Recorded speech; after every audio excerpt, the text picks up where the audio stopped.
Le damos la bienvenida a Juan Carlos González Duarte desde Colombia, piloto comercial con 12 años de experiencia de vuelo en aerolínea comercial de pasajeros y carga en aviones Embraer 190 de fabricación brasilera, para los que no saben, Boeing 737-700, Boeing 767, encantado, y un Airbus 330, poderoso, actualmente comandante en equipo de Airbus 330 carguero.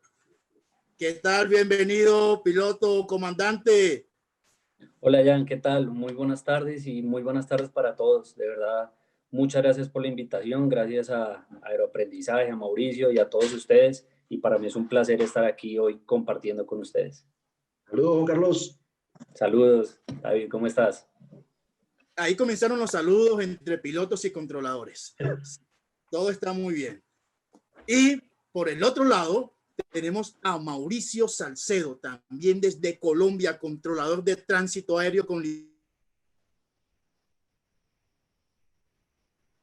control del Aeropuerto Internacional El Dorado y Centro de Control de Bogotá, con experiencia de 13 años. Profesional en cultura física y educación, hizo parte de la unidad de instrucción de la Torre del Dorado por 5 años. Los que saben, donde apoyó numerosos procesos de capacitación de las diferentes posiciones de trabajo en la torre de control, instructor aeronáutico con licencia IET en navegación aérea y fotógrafo aficionado, porque todos hemos seguido esas fotografías que nos dejan embelesados con esa foto que está en el momento justo. Bienvenido, Mauricio. Hola, hola, hola, muy buenas tardes a todos nuevamente. Esta vez desde este lado de conferencista, muy contento de compartir con todos ustedes y con el capitán Juan Carlos, un honor y un placer compartir este debate. Bien, bien, comencemos de una vez, sin más preámbulos. Aquí atentos. La primera pregunta para comenzar este tema.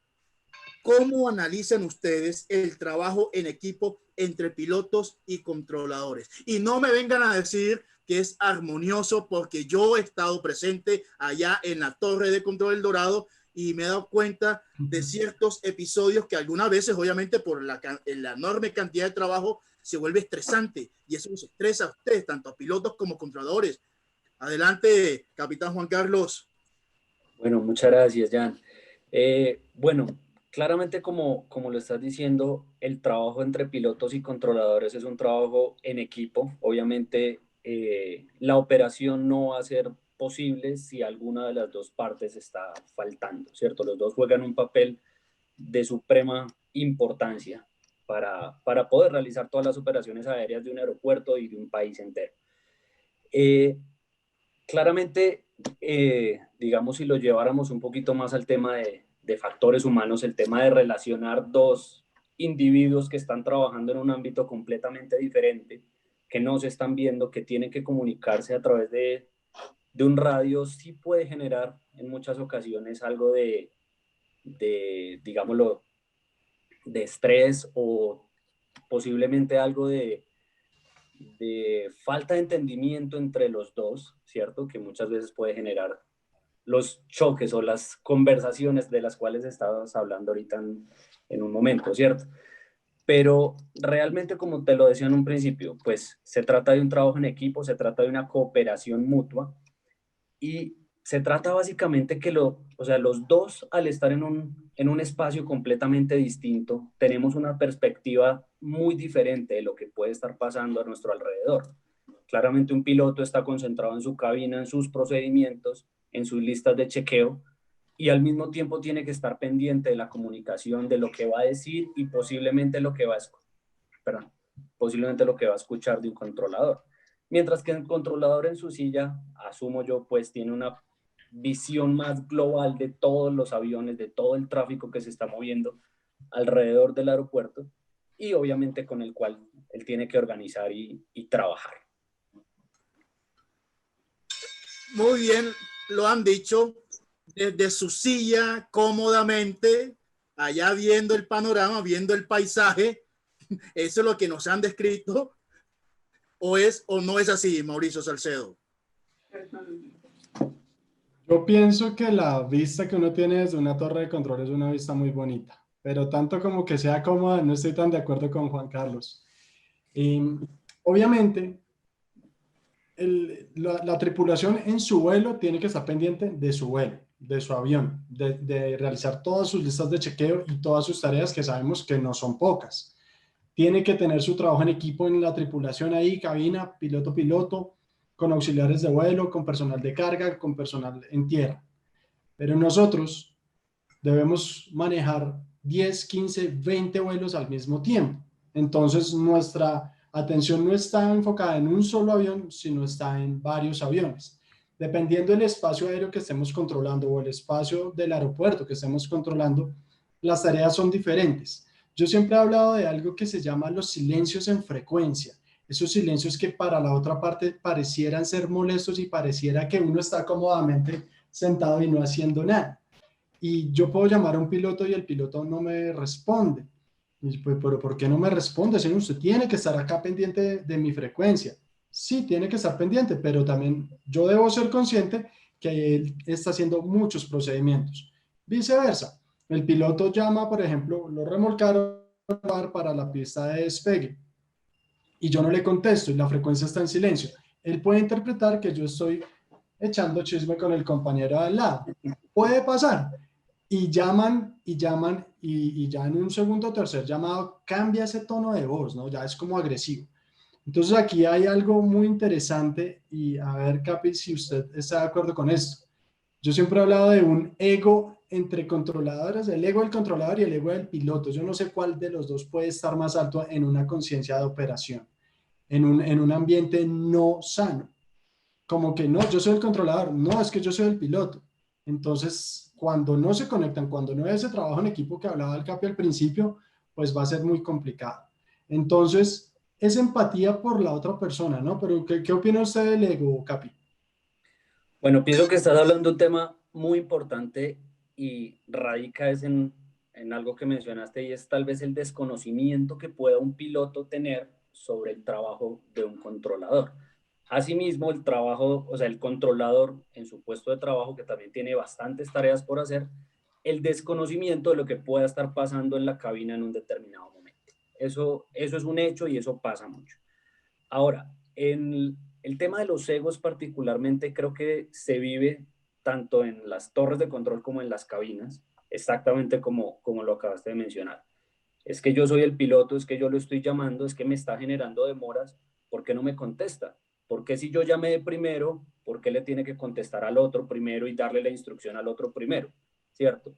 Pero pienso que forma parte de eso, el desconocimiento que yo pueda tener de por qué autorizó a ese avión primero en vez de autorizarme a mí. Claramente tiene que haber una razón, puede haber miles de razones, ya sea performance, organización de tráfico, en fin, muchas otras que ustedes como controladores seguramente conocen más. Es interesante porque recordé alguna vez una situación donde un piloto con voz temerosa me pregunta, señor, casi que me dice señor controlador, señor, ¿por qué usted está secuenciando el avión de la otra aerolínea delante mío? O sea, mi instrucción fue darle prioridad a un avión y después al segundo. Era por organización de tránsito. ¿Qué es organización de tránsito? Permitir la mayor cantidad de salidas en el menor tiempo posible. Entonces, uno, de acuerdo a la ruta de salida, uno organiza. Lo interesante de esta situación fue que el piloto me preguntó con una voz realmente como que si le pregunto al controlador me va a vaciar porque pues me va a regañar. Entonces yo le dije, sí, claro, con mucho gusto. Y le expliqué pues de una forma amable, no había problema por qué. Y él me dijo, ah, ok, muchas gracias. Pero lo más interesante fue que a pesar que él quería inquirir, o no inquirir, sino saber el por qué, lo hizo con miedo. Y a veces pasa eso que no sabemos el genio de la otra persona cómo va a estar, ¿no? Y eso sin duda va a afectar la operación. Supongo que le ha pasado similar, ¿no? Claro, claro, en muchas ocasiones, así mismo nosotros hemos preguntado eh, diferentes cosas. Puede ser un estimado de salida, puede ser el por qué eh, no me autorizó una determinada solicitud en vez de otra, en fin. Pero sí, claramente los genios que se pueden manejar en un momento determinado o el hecho de un piloto, aunque se le puede brindar una razón válida en decirle, es preferible sacar primero ese avión porque es un avión más rápido, por poner algún ejemplo, puede que el piloto no le entienda también. Puede que el piloto diga, para sus adentros, no me interesa el otro avión, no me sirve esa explicación, ¿cierto? Eso se puede evidenciar también en muchas cabinas, más que en las cabinas, siempre, generalmente mínimo, estamos dos personas con tonos de voz diferentes, con genios diferentes, o dos personas que en un momento determinado pueden estar pensando cosas completamente diferentes. Sí, Y sin eso se duda. presenta, y perdone, los interrumpo allí, pienso yo que ese momento también incómodo, tensionante que puede existir entre ustedes dos, estas dos profesiones, se presentará especialmente y frecuentemente en aeropuertos de alta densidad, donde hay más tránsito, porque un aeropuerto pues que tenga por lo menos 20 operaciones al día, pues ambos estarán más tranquilos y no estarán afrontando esa cantidad de tráfico y de tránsito que hay en un aeropuerto como por ejemplo el de Bogotá, que algunas veces alcanza hasta 1.300 operaciones al día.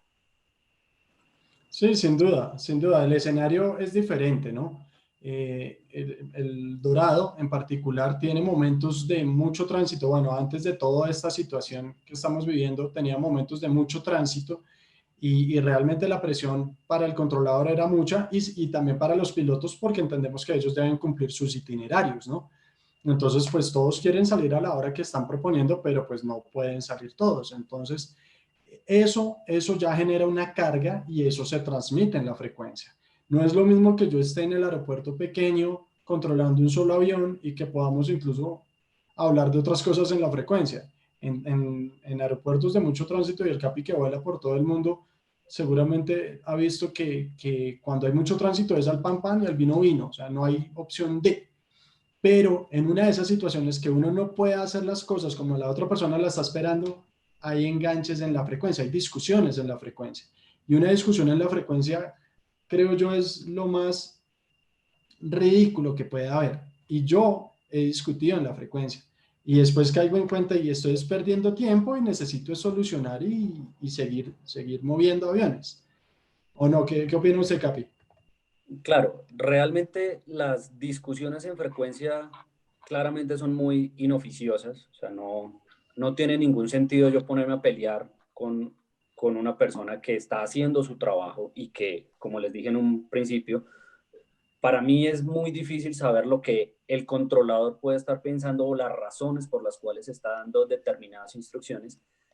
Y yo ponerme a pelear por eso, primero bloqueo la frecuencia, o sea, estoy entorpeciendo en sí el trabajo de él y el trabajo de los demás pilotos que están tratando de hacer un llamado o de realizar algún tipo de operación.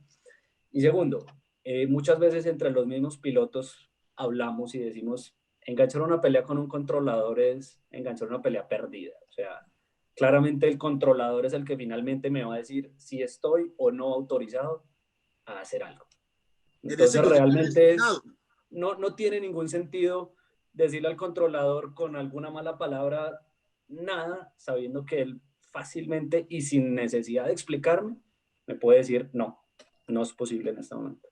Pero ya Mauricio Salcedo nos confesó que él hacía esas discusiones inoficiosas. Ya no las hace. Sí. Tiene más experiencia. Pero usted, capitán, ¿usted las hacía anteriormente también o nunca? Claro, mentiría al decir que no las he hecho. Por Sí, supuesto que sí. yo creo que estar en este mundo piloto controlador, quien no haya tenido una discusión o un regañito por ahí o un malentendido, yo pensaría que, como acaba de decir el Capi, estarían mintiendo. Hay personas muy tranquilas, pilotos y controladores muy tranquilos, pero eventualmente se salen de sus cabales. ¿Y qué pasa ahí? Y algo que desarrollamos mucho en aeroaprendizaje, y es la forma del ser humano, ¿no? Todos los días somos, si bien somos el mismo, todos los días nos levantamos con un ánimo diferente, hay preocupaciones diferentes, comimos mejor, comimos peor, me siento bien, me siento mal, dormí bien, no discutí, todo ese entorno que nosotros somos, lo llevamos a la operación. Lo ideal es dejarlo afuera, lo ideal es que los pilotos lo dejen afuera del avión, pero es que somos humanos y eso se va con nosotros. El profesionalismo ahí es realmente soltarlo y poder trabajar. pero no se nos olvida en la frecuencia que la otra persona es eso, es otra persona, más allá de un piloto es otra persona y quizá no está teniendo el mejor día. Entonces, hay un enganche permanente y eso no permite una operación segura y rápida, ¿no? Que es el objetivo. De acuerdo. Ustedes como actores principales aquí de la operación de un vuelo, solamente un vuelo, pero de toda la operación, entonces, en ese sentido, ¿cómo establecen las tareas en sus puestos de trabajo para permitir una operación segura, ágil y rápida y que haya prevalencia en las comunicaciones? ¿Cómo lo hacen desde sus puntos de vista? ¿Quieres empezar, Mauricio? Bueno, el control de tránsito aéreo hace parte de los servicios de tránsito aéreo. Ese gran servicio de tránsito aéreo está el control de tránsito aéreo, está el servicio de información, está el servicio de alerta. Hay varios servicios, pero básicamente el control es un servicio. Yo pienso que lo primero que nosotros como controladores debemos hacer es entender que siempre estamos prestando un servicio, ¿sí? Y nos debemos a eso. Ahí aparece el ego a jugar, entonces de pronto se crean situaciones que no deberían ser. Pero para organizar esa pregunta de Jan, el servicio. Si yo me organizo y sé que voy a prestar un servicio, me voy a disponer a hacer un buen trabajo y a trabajar en equipo con las tripulaciones. Sin embargo, dependo también del factor de las tripulaciones, ¿o no, Capi? Si están o no están en lo que están. Claro, correcto. Uy, eso fue una puya. Perdón. Eso fue una puya, una indirecta.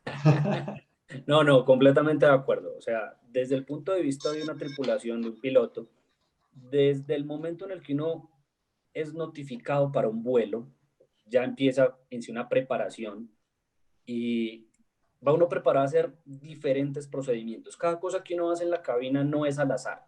Tiene un orden, un por qué se hace en un momento determinado y asimismo es necesario organizar cada una de las tareas que tenemos que hacer en la cabina, desde cosas muy sencillas hasta procedimientos eventualmente un poco más complejos. Por ejemplo, el hecho de llegar a la cabina, un procedimiento de dónde y cómo organizo mi maletín, de qué manera me tengo que sentar, qué orden debo tener al hundir cada switch, al mover cada palanca, y asimismo llega el momento determinado en el cual tengo que iniciar la comunicación con una torre de control, con la primera frecuencia con la que yo me comunico. Para poder hacer eso de una manera correcta y eficiente, tengo yo que estar listo en el momento en el que voy a hacer el primer llamado. Listo, por poner un ejemplo, yo no puedo llamar a una torre de control a solicitarle un remolque si aún tengo la puerta abierta. Entonces, primero se organiza el procedimiento, se cierra la puerta y cuando estamos completamente listos, ahí sí viene el momento de establecer esa primera comunicación con la torre de control. Y eso obviamente ayuda a que sea de una manera más eficiente para nosotros y para los demás pilotos y controladores pues, que están en ese mismo ambiente en ese momento. Sí, así Vuelvo y es. te pongo el ejemplo. Si yo llamo a que estoy listo al remolque, el controlador me autoriza un remolque, pero resulta que no estoy listo. Ya bloquearon la calle de rodaje atrás mío, ya bloquearon todos los vehículos, ya establecieron un orden y resulta que yo no estaba listo para el remolque. Puedo empezar a entorpecer todo el tráfico alrededor mío. Eso que usted nombra ahí es importantísimo y quizás una de las cosas que a nosotros nos molesta como controladores que una mala práctica tengan los pilotos y creen que por ganar tiempo dicen una mentira, si se puede decir así. Ya estoy listo y no está listo. A mí me ha pasado en la torre de control que un avión me notifica listo a rodar y tiene el PayMover enfrente. Como listo a rodar. Al menos necesito un minuto para que el PayMover se desplace al lado y le haga la señal que está libre y pueda rodar. Un minuto. Y en ese minuto yo puedo hacer otras tareas. Entonces, por ese afán, que ni siquiera juzgo yo, el afán sobre todo los pilotos, lo veo yo así, de cumplir sus itinerarios, los hace llevar o los hace ejercer malas prácticas, como por ejemplo esa. Y eso no ayuda, eso entorpece. Si me dice, estoy listo es ya. Por ejemplo, Capi, en una autorización de despegue, tengo aviones en final para aterrizar, tengo el espacio apenas para que el avión pueda despegar. ¿Está listo para un inmediato? ¿Qué es para usted un despegue inmediato, Capi? Un despegue inmediato es ya, sin detenerme en la pista. Exacto, eso es lo que nosotros siempre esperamos y eso es lo que ustedes saben que deben hacer. Pero muchos parroquianos por ahí entran a la pista, paran, quizás en una lista de chequeo y ahí se arrancan. Eso no es estar listos. Y esos 30 segundos, minuto que se puedan demorar en la pista, son 2 millas que el avión que va a aterrizar ya llegó. Y por eso hay situaciones que pueden convertirse en situaciones no deseadas, estados no deseados.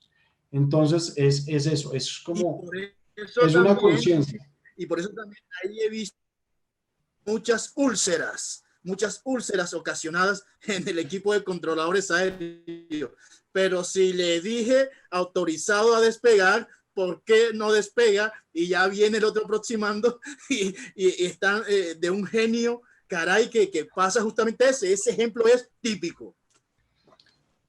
Eso, y eso que nombra Jan es muy importante, Capi. A ver si opinamos lo mismo o nos enfrentamos acá, pero mire que una mala situación, o sea, por ejemplo, esa situación que un piloto a mí me dice estoy listo y no sale, y eso me hace tomar otras decisiones, yo ya me voy cargando negativamente. Por ejemplo, si la tripulación se ve obligada a hacer algo como que no, ya uno empieza a pensar de una forma diferente, a actuar, a sentirse de una forma diferente, y eso termina afectando, ¿no? Claro, indudablemente. Eso pienso que pasa en ese caso específico cuando por X o Y motivo un piloto puede decir una mentira o decir estoy listo y empieza a entorpecer las operaciones. Eso carga al controlador, como nos lo acabaste de decir. Eso le genera estrés, le genera molestia.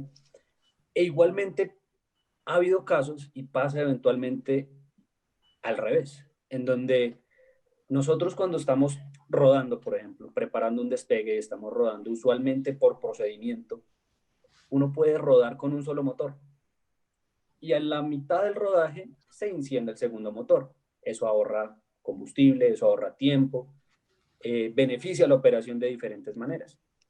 Pero yo necesito obviamente un tiempo adecuado y específico para hacer ese procedimiento. Y pasa muchas veces que uno pregunta, ¿cuál es el estimado para mi despegue? El estimado de su despegue es en 5 minutos. Perfecto. 5 minutos me da exacto el tiempo para hacer todos los procedimientos que tengo que hacer. Y cumpliendo los 5 minutos, llegamos listos y se empiezan a generar 10, 15, ha habido hasta 30 minutos de demora, donde también, hombre, pero este controlador me dijo que a los 5 minutos estábamos listos. ¿Qué pasó? No, es que Y no sabemos qué pasó. fue muy amable el capitán diciendo, este controlador, ¿qué le pasa? Pero Entonces, digamos sí, que puede verse desde ambas perspectivas que también nos pueden generar a nosotros estrés y malestar al momento de volver a entablar una conversación con el controlador. Como lo mencionabas ahorita, Mauricio, ya queda uno como incómodo con la situación. sí, sí, sin duda. Yo reconozco que nosotros también fallamos en esos estimados. Pero ¿sabe cuál es nuestro caballito de batalla? Que es eso, un estimado. Entonces yo Claro, me pego de que es un estimado, no le estoy firmando en piedra, pero uno entiende que eso puede entorpecer. Porque, por ejemplo, en este caso son 15, 20 minutos con el avión encendido los dos motores. O puede pasar el caso contrario. No, en 10 minutos usted se toma los minutos necesarios para prender y calentar el motor y estar listo. Y a los 5 lo llamo, ya tiene que salir, pero usted me dijo 10 y ahora me está presionando en 5. Ahí para dar un poco de explicación qué pasa en nuestro lado, hay muchas coordinaciones y eventualmente se puede crear un espacio donde pensaba inicialmente no se iba a crear. Por ejemplo, una aproximación frustrada, un avión que va a la espera o alguna situación, ¿sí? Pero yo reconozco que nosotros podemos fallar. Pero esto es interesante porque reconocemos que hay procedimientos que se pueden mejorar, por ahí viene el chat, los SOPs y todo eso, pero también hay que entender que esto es un tema muy dinámico, ¿no? Demasiado dinámico. Y hay demasiadas variables, ¿no? En esas situaciones también juega mucho el cómo se toma esa situación. Ah, pero este controlador otra vez, o bueno, sí, de pronto tiene trabajo, ¿no? O es que esta tripulación o esta aerolínea otra vez, o bueno, sí, está bien, O el tiene mismo trabajo. piloto de siempre. Ya le conozco la voz. Ya le conozco la voz. Es más fácil que ellos nos reconozcan la voz a nosotros que nosotros a ellos. Bien, y justamente cuando suceden esos hechos, de todas maneras, también se genera en el ambiente de trabajo algo de tensión, porque si bien un compañero se tensiona por el momento que acabó de vivir, por el piloto que obviamente tuvo alguna demora en instrucción, alguna cosa, siempre de todas maneras esa persona pues termina en algún momento estallando y todo el mundo en turno pues hace que también preste atención a qué fue lo que pasó. Este piloto, que tal cosa, que le diste la instrucción y no despegó a tiempo. Entonces también se genera algo tensionante de esa situación, un momento tensionante en el turno, en las demás personas que están.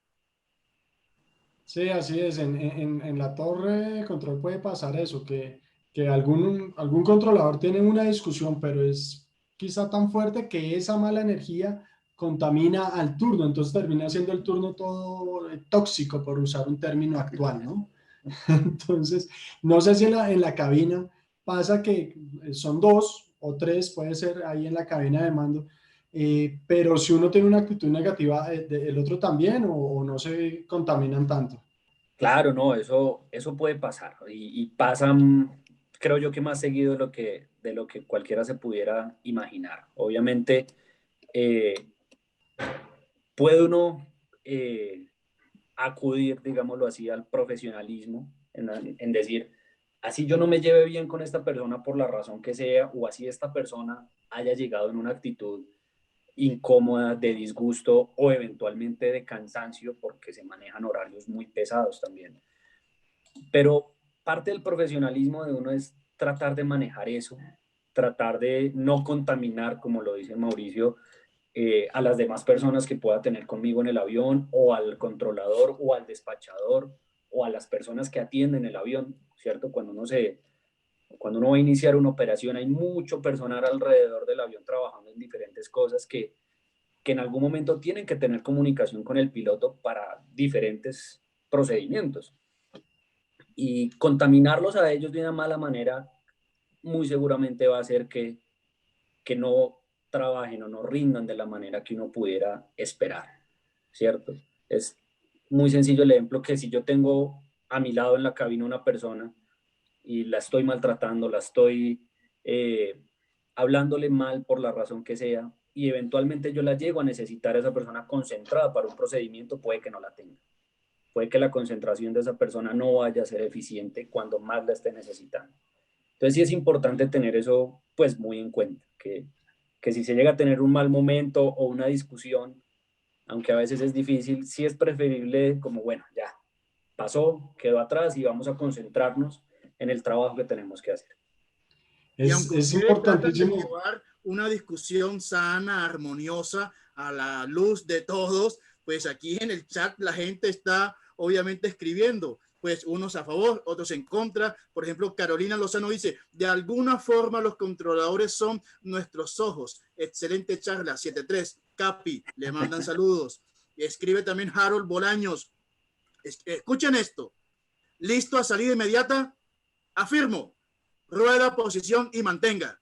¡Por Dios!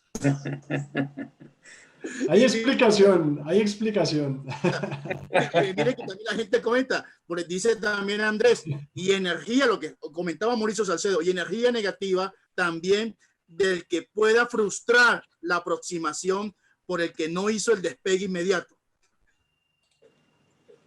Así es. Estaba pensando ahora algo de lo que estaba hablando el Capi, de cómo ese contaminar a alguien puede influir, o incluso ya hay personas, pues las tripulaciones, las aerolíneas tienen unas tripulaciones relativamente cerradas y se conocen, y nosotros también somos un grupo cerrado y nos conocemos.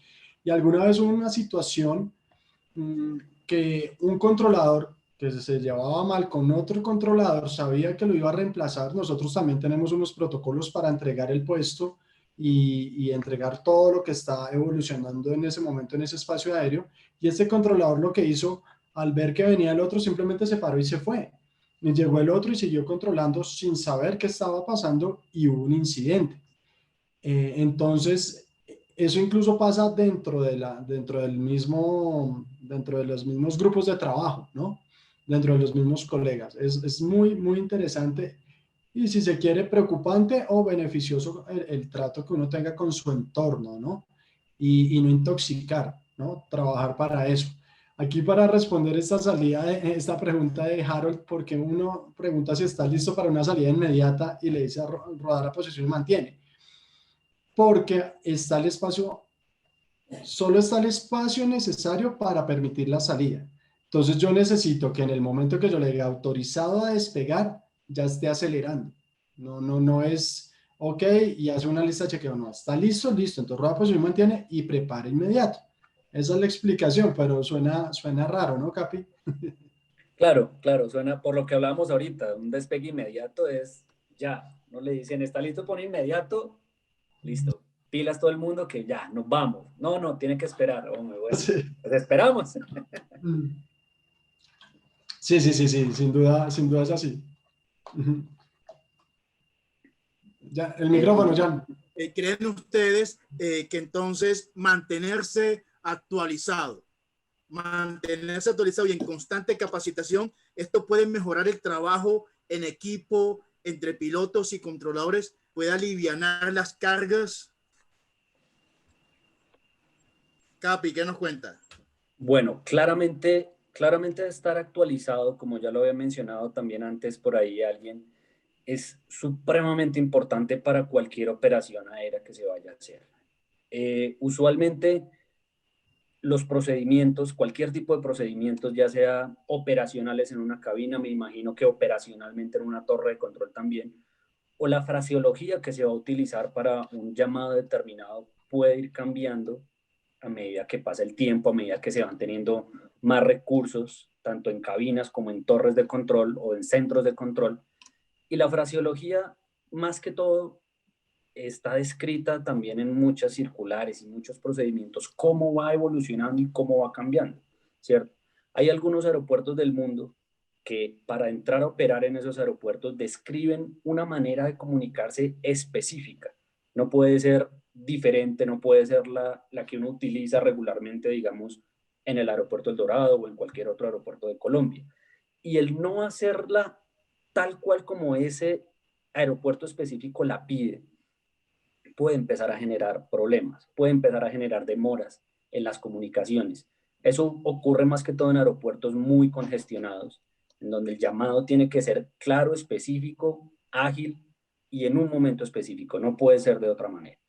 Y el controlador espera, obviamente, que uno lo haga de esa manera, ¿cierto?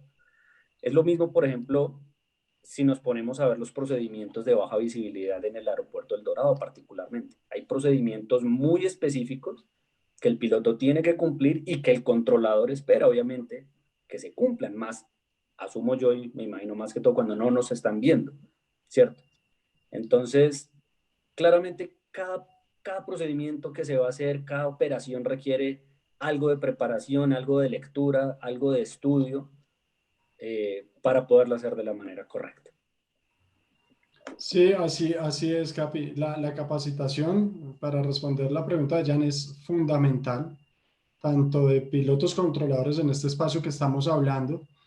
No sé si usted recuerda, Capi, hace 3 años que cambiaron los procedimientos de llegada y de salida aquí al Dorado, ¿no? Que se implementó todo este espacio aéreo PBN, que por cierto tenemos en el curso, en el Diplomado de Navegación Aérea Avanzada. Y eso fue un cambio radical para todos los controladores de la torre y del centro de control y obviamente todas las tripulaciones que iban a volar acá o que vuelan usualmente acá. El cambio fue grande. Es más, ya las llegadas al Dorado cambiaron su forma, las salidas, los nombres de los procedimientos y todo. Agradablemente esa vez la mayoría estuvimos actualizados a tiempo en el momento que entraron los cambios. Uno que otro por ahí se tenía que adaptar, pero ahí me di cuenta de la importancia de la capacitación individual, ¿no? O cada empresa, cada compañía, o uno como persona, pues lo hace, ¿no? Nosotros en la torre de control hicimos un par de meses de actualización a todo el personal. Y eso me parecía importantísimo para llegar al nuevo escenario y que pudiera fluir. Obviamente se tiene que reaprender algunas cosas, pero este fluía de una muy buena manera. Entonces, para responder la pregunta de Jan, es importantísimo capacitarse y mantenerse actualizado. La información aeronáutica cambia cada 3 meses. A nosotros, ahí sí una venia para los pilotos, a nosotros nos cambia la información, o a mí me cambia la información de mi aeropuerto, cada 3 meses, pero a ustedes cada 3 meses les cambia la información de todos los aeropuertos. Entonces, la tarea de actualización de un piloto en ese sentido es mayor, ¿no? Pero sí, sin duda, eso influye mucho en una buena operación. ¿Por qué? Rápidamente, ¿por qué? Si yo le doy al piloto un procedimiento nuevo o una calle de rodaje nueva, como también cambiaron en El Dorado, y el piloto no sabe el plano de aeródromo y yo le digo, ruede Alfa Mike Kilo, y él está esperando que yo le diga Alfa Sierra Mike, como era antes, pues confirma, entonces ahí vamos a generar una discusión innecesaria. Entonces, la actualización y la capacitación, importantísimos. Sí, y miren que la gente sigue escribiendo. Bueno, escríbanos para mandarles saludos a ustedes. ¿Desde dónde nos están viendo? Estamos en vivo en la cuarta maratón de charlas aeronáuticas. Un saludo a Ferney que nos escribe, y escribe Carlos Augusto. Escuchen esto, yo creo que este es para Mauricio. El Dorado es el único aeropuerto que solicita origen y matrícula a la llegada, y eso para los pilotos de compañías extranjeras es muy extraño. En efecto, es un procedimiento que la torre de control ha intentado eliminar, pero les puedo decir que eso no depende de la torre de control. Va más allá. Bien, va más allá. Y Andrés también dice, aeropuerto con comunicaciones difíciles y muy precisas es el John F. Kennedy. Se presta para muchos regaños por parte de los controladores. No solamente regañan en El Dorado, señores. Capi, usted que ha volado por allá, ¿qué nos cuenta? Bueno, hay varias cosas. El espacio aéreo en un aeropuerto como el John F. Kennedy es bastante congestionado, ¿cierto? Depende la densidad de tráfico, se alcanza uno a veces a dar cuenta cómo es la organización del ATC, ¿cierto? Si yo estoy llegando a un aeropuerto de esos en un momento de muy baja densidad de tráfico, puede que pase yo por 2, máximo 3 frecuencias en todo el procedimiento de descenso, aproximación y aterrizaje, mientras que si hay una alta densidad, puedo yo pasar por 4, 5, hasta 6 frecuencias diferentes, ¿cierto? Eso en cuanto al espacio aéreo en sí. Ya en superficie, y el tema del ejemplo específico del John F. Kennedy, es un aeropuerto bastante grande, bastante complejo. Las calles de rodaje en ese aeropuerto tienden a ser un poquito confusas, ¿cierto? Cambian de nombre rápidamente. Y asimismo, como les decía ahorita, existe un briefing o una literatura también un poquito extensa que hay que leer y entender antes de operar en un aeropuerto de esos, precisamente para evitar ese tipo de enfrentamientos que puede haber en la frecuencia. Por eso mismo, el controlador espera ciertos procedimientos, ciertos llamados en un momento determinado, que si yo no los hago de la manera correcta, puede empezar a generar confusiones en él o en los demás pilotos que pueda tener cerca mío operando en el mismo aeropuerto. Entonces sí es importantísimo actualizarse en eso, en qué espera el controlador que yo vaya a hacer y obviamente hacerlo de la manera adecuada. ¿Sabes yo cómo llamo a eso, Capi? Tener una expectativa frente a la otra parte. Yo como controlador de un aeropuerto internacional, mi expectativa es que los pilotos que vuelan en este aeropuerto conozcan los procedimientos, que no son pocos, conozcan los procedimientos locales y conozcan el aeropuerto en sí. Y la expectativa quizá del piloto hacia el controlador es que si es un controlador de un aeropuerto grande, también tenga todo el parámetro, agilice los tránsitos, sea muy eficiente en su información y todo. A veces pasa que no nos metemos en ese rol que me parece importantísimo y creemos que es un aeropuerto pequeño y entonces le restamos importancia. No estoy diciendo con esto, y muy importante, no estoy diciendo con eso que los aeropuertos pequeños no requieran profesionalismo, para nada. Solo que en estos aeropuertos grandes de mucha densidad de tránsito estamos hablando que el trabajo en equipo permite una evolución del tránsito mucho mayor, ¿no? Importante aclarar eso. Claro, y algo muy importante, Mauro, que quisiera como comentar también, Dentro de todos los procedimientos que en cabina nosotros hacemos, una parte muy importante de eso es el briefing.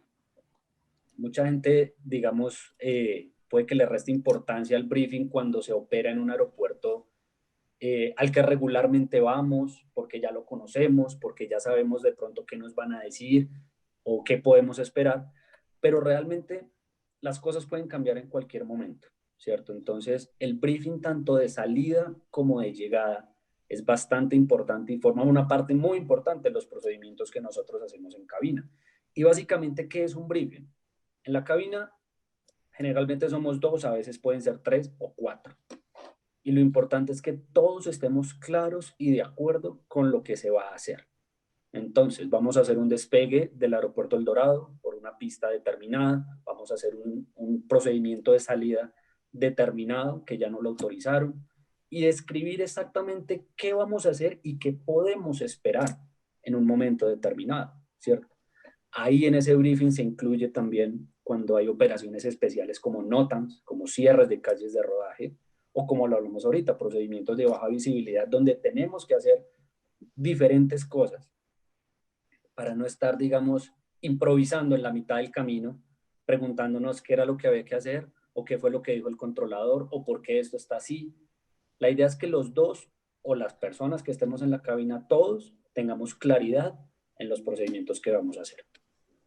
Si el 100% de la comunicación entonces entre pilotos y controladores es a través de la frecuencia aeronáutica, ¿cómo reemplazan el factor de comunicación no verbal que es tan importante en este proceso de comunicación? ¿Cómo lo hacen entonces? Es interesante porque en los procesos de comunicación no es solo hablar, sino, por ejemplo, acá vernos, gesticular, las manos, señalar, todo eso, con los hombros, todo. Y en la frecuencia, pues, de esto, no, solo hay voz, solo hablar y escuchar. Yo puedo hacer cualquier cara, puedo moverme, puedo hacer lo que sea y no me va a ver el piloto y viceversa, ¿no? Entonces creo que uno desarrolla con los años la habilidad de reconocer los tonos de voz y saber en qué, ¿cómo decirlo? En qué momento, o si estaba el piloto tranquilo, ansioso, nervioso, de mal genio. Y supongo que los pilotos también desarrollan esa habilidad de reconocer con el tono de voz en qué actitud está el piloto, el controlador. Y con eso uno más o menos puede saber a qué atenerse si se quiere. Si uno está tranquilo, a mí me ha pasado muchas veces, si yo estoy tranquilo y a pesar que el piloto me habla, como decimos aquí en Colombia, con 3 piedras, yo puedo reaccionar muy tranquilo. Pero si yo estoy molesto por algo y a pesar que no me esté viendo, nomás con el tono de voz, como decimos usualmente o como dicen las mujeres, ese tonito, y con ese tonito, con ese tonito podemos decir mucho, ¿no? Entonces, ese tonito y esa habilidad de reconocer, reemplazamos esa comunicación no verbal. Y ahí logramos entender mucho del escenario a través de esas 2 herramientas que uno va generando con los años, ¿no, Capi? Completamente de acuerdo. Uno con el tiempo va aprendiendo a diferenciar eso, los tonos de voz, la forma en la que se pueden decir las cosas, pero también muy importante, y creo que forma parte de los procedimientos de comunicación, es tal vez no tomarse las cosas muy personal, ¿cierto? Eso creo que es bastante importante porque, como lo decía Mauricio, si el piloto le habla en un tono fuerte y él perfectamente puede tener la capacidad de no tomárselo personal, de tranquilizarse y responder adecuadamente, bien sea a la solicitud o a la autorización que tiene que dar en un momento determinado, ¿cierto? Asimismo, en cuanto a la comunicación eficiente que pueda tener, que se debe tener entre piloto y controlador, forma una barrera muy fuerte el hecho que yo no lo pueda ver o que no lo pueda, sí, digamos, ver qué cara tiene o lo que estamos haciendo en este momento, como le decía Mauricio hace un momento. Pero con los procedimientos eficientes y efectivos de comunicación, creo que se logra sobrepasar esa barrera en muchos casos, en donde yo le digo al controlador lo que necesito decirle de la manera correcta, en el orden correcto, utilizando la fraseología aeronáutica establecida, y él me va a entender con mayor facilidad lo que yo le quiero decir. Asimismo, la manera en la que él me responde. Si él me contesta, por poner un ejemplo cualquiera, avión X está autorizado a aterrizar en la pista 13 derecha, eso es una instrucción muy clara y yo ya la entendí perfectamente. Utilizó la fraseología adecuada. No si me dice, por ejemplo, no, dale, que eso está libre. Pues hombre, dale a que eso no lo puedo entender. No puedo saber a qué se está refiriendo. Entonces, la utilización de la fraseología adecuada, pienso que es de las cosas más importantes para eso, para establecer una comunicación eficiente y lograr vencer esas barreras de no podernos ver cuando nos estamos comunicando. Yo creo que Hago una usted... acotación allí antes de darle la palabra a Mauricio, justamente que estaban hablando, como decir, por ejemplo, un famoso caso de X persona cuando mencionó avioncito rojo ceda del paso al avioncito azul. Muy afamado ese caso. Son anécdotas que han pasado por ahí en otra región del mundo. No, para traer algo que el Capi decía me parece muy importante y es no tomarlo personal. Y pasa mucho. Es más, en la vida funcionamos así, todo lo tomamos personal, o muchas cosas lo tomamos personal. Entonces, y la parte aeronáutica, las frecuencias no son ajenas a eso. Entonces me habló golpeadito, usted me está hablando golpeadito a mí. No, pero ¿cómo así? Momento. Y no es así, no hay que tomarlo personal. No es sencillo, por lo que les decía hace un rato, porque uno viene con su día. Hay días de días, hay días que uno viene muy bien, hay días que uno no viene tan bien. Algo importante, y es en estos espacios es donde yo más he aprendido a poder trabajar allá. Por eso para nosotros es tan importante estos espacios, porque uno en estos espacios crea conciencia.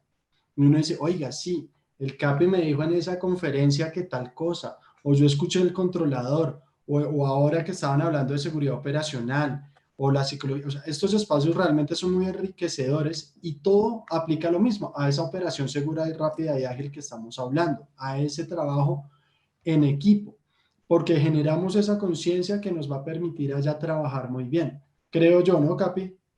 Completamente de acuerdo, sí. Es muy importante esto, tener la perspectiva, como empezamos esta charla diciendo, yo como piloto no conozco el trabajo que se está haciendo, no conozco qué hay detrás de esa persona que me está hablando y en un principio puedo no entender el por qué me está diciendo lo que me está diciendo.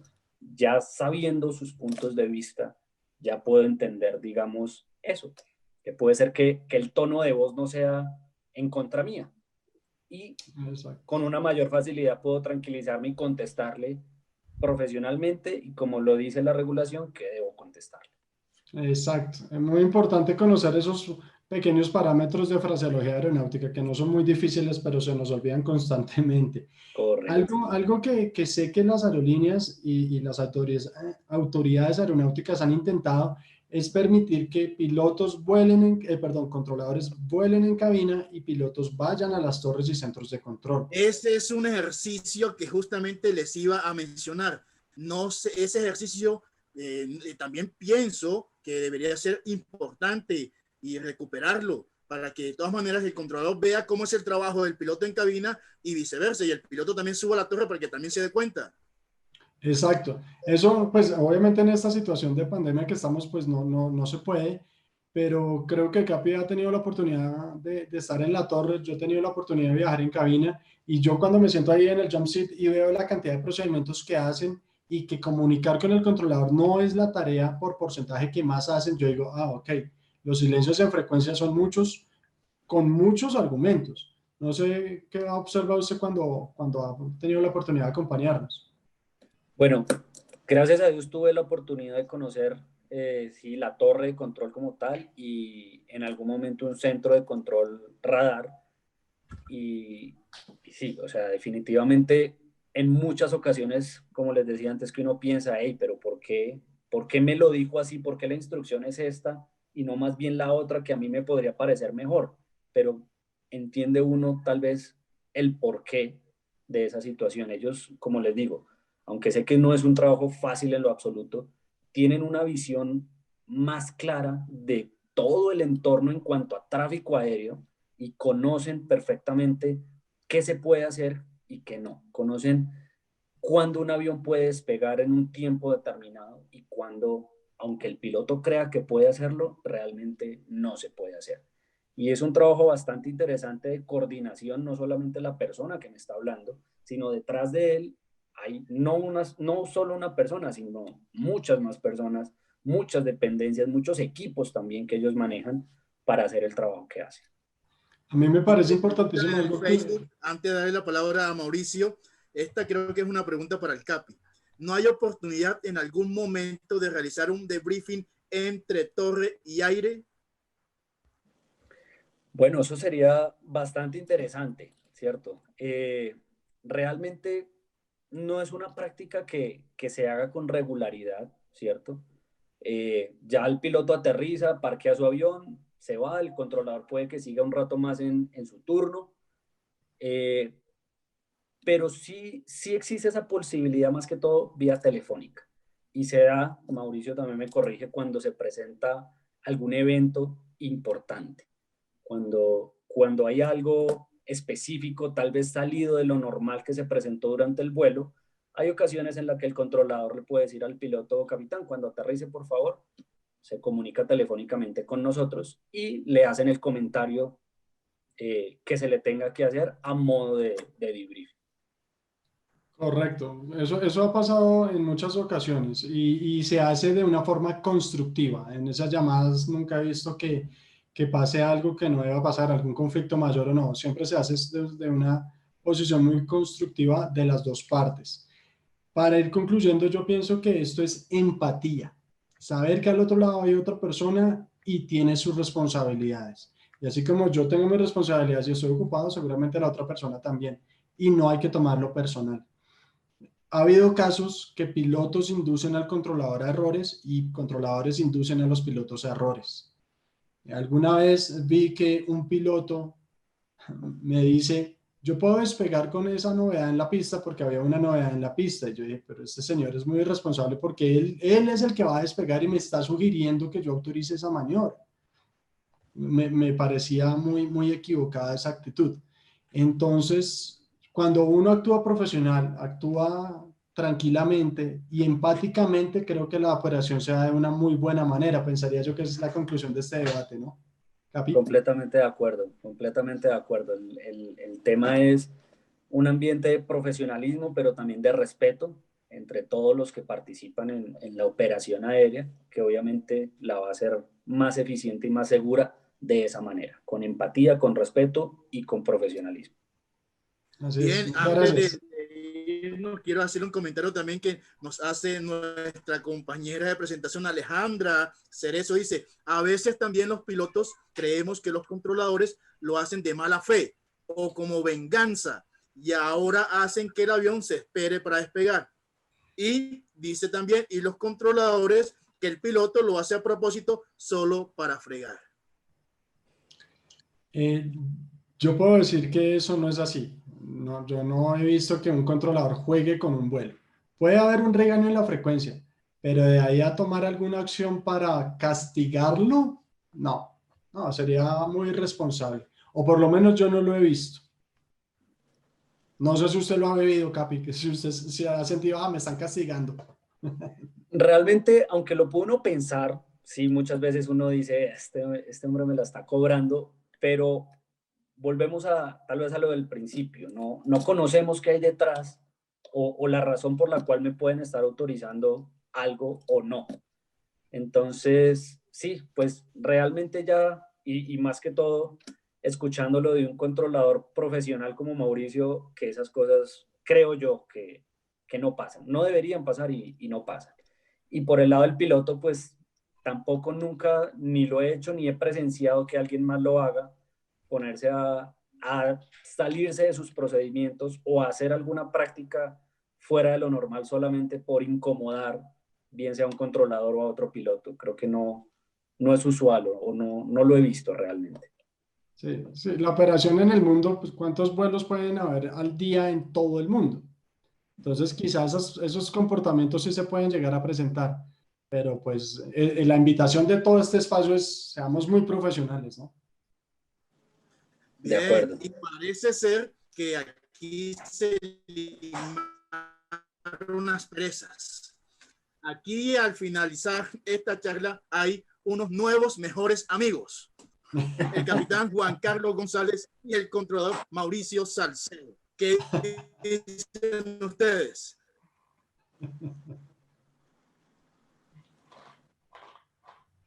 No sé. ¿Será? No, el espacio es muy interesante conocer la otra parte, la otra parte tan importante de este trabajo en la frecuencia, ¿no? Que son los pilotos. Para nosotros como controladores, pues eso lo hablamos durante toda la charla, solo existe mi mundo y no me importa el mundo del otro. Y bueno, no es así, ¿no? Completamente de acuerdo. Uh-huh. Aquí conocimos este mundo que intriga a muchos y se dieron cuenta, aquí a la luz de todos, lo que pasa detrás de la frecuencia, que es el comportamiento del controlador de tránsito aéreo, el piloto, el estrés que manejan ambos. Y miren que se puede llegar a un acuerdo. Fue una charla muy sensata, muy franca, y nos dimos cuenta que definitivamente existen ciertos factores que están jugando detrás de la operación y la seguridad y el estado emocional de las personas que están haciendo un trabajo profesional, porque estamos con unos profesionales. Gracias, Capi. Muchas gracias, no, Mauro, muchas gracias a usted, Jan, David, a todos, de verdad, muchísimas gracias. Muchas gracias por su tiempo al capitán Juan Carlos González y a Mauricio Salcedo. Juan Carlos, muchas gracias. Gracias por haber participado. Mauricio, gracias. Son ustedes dos también de esos profesionales aeronáuticos que se han unido a esta causa de querer compartir conocimientos y experiencias con todas las personas que están interesadas en estos temas de la aviación. Diplomado Navegación Aérea Básica. Este diplomado es la introducción a un mundo fascinante que evoluciona cada día, pero que se debe entender desde sus bases. Toma este diplomado para iniciar tu carrera en aviación o aplicarlo en tu entorno laboral. Diplomado Navegación Aérea Avanzada. La navegación aérea del futuro llegó hace varios años y todos debemos estar a la vanguardia, entendiendo desde un punto teórico y práctico los sistemas GNSS y sus aumentaciones en pro de la seguridad operacional en todos los vuelos en el entorno mundial. 120 horas certificadas. Diplomado 100% virtual con instructores profesionales activos en la aviación y más de 20 años de experiencia.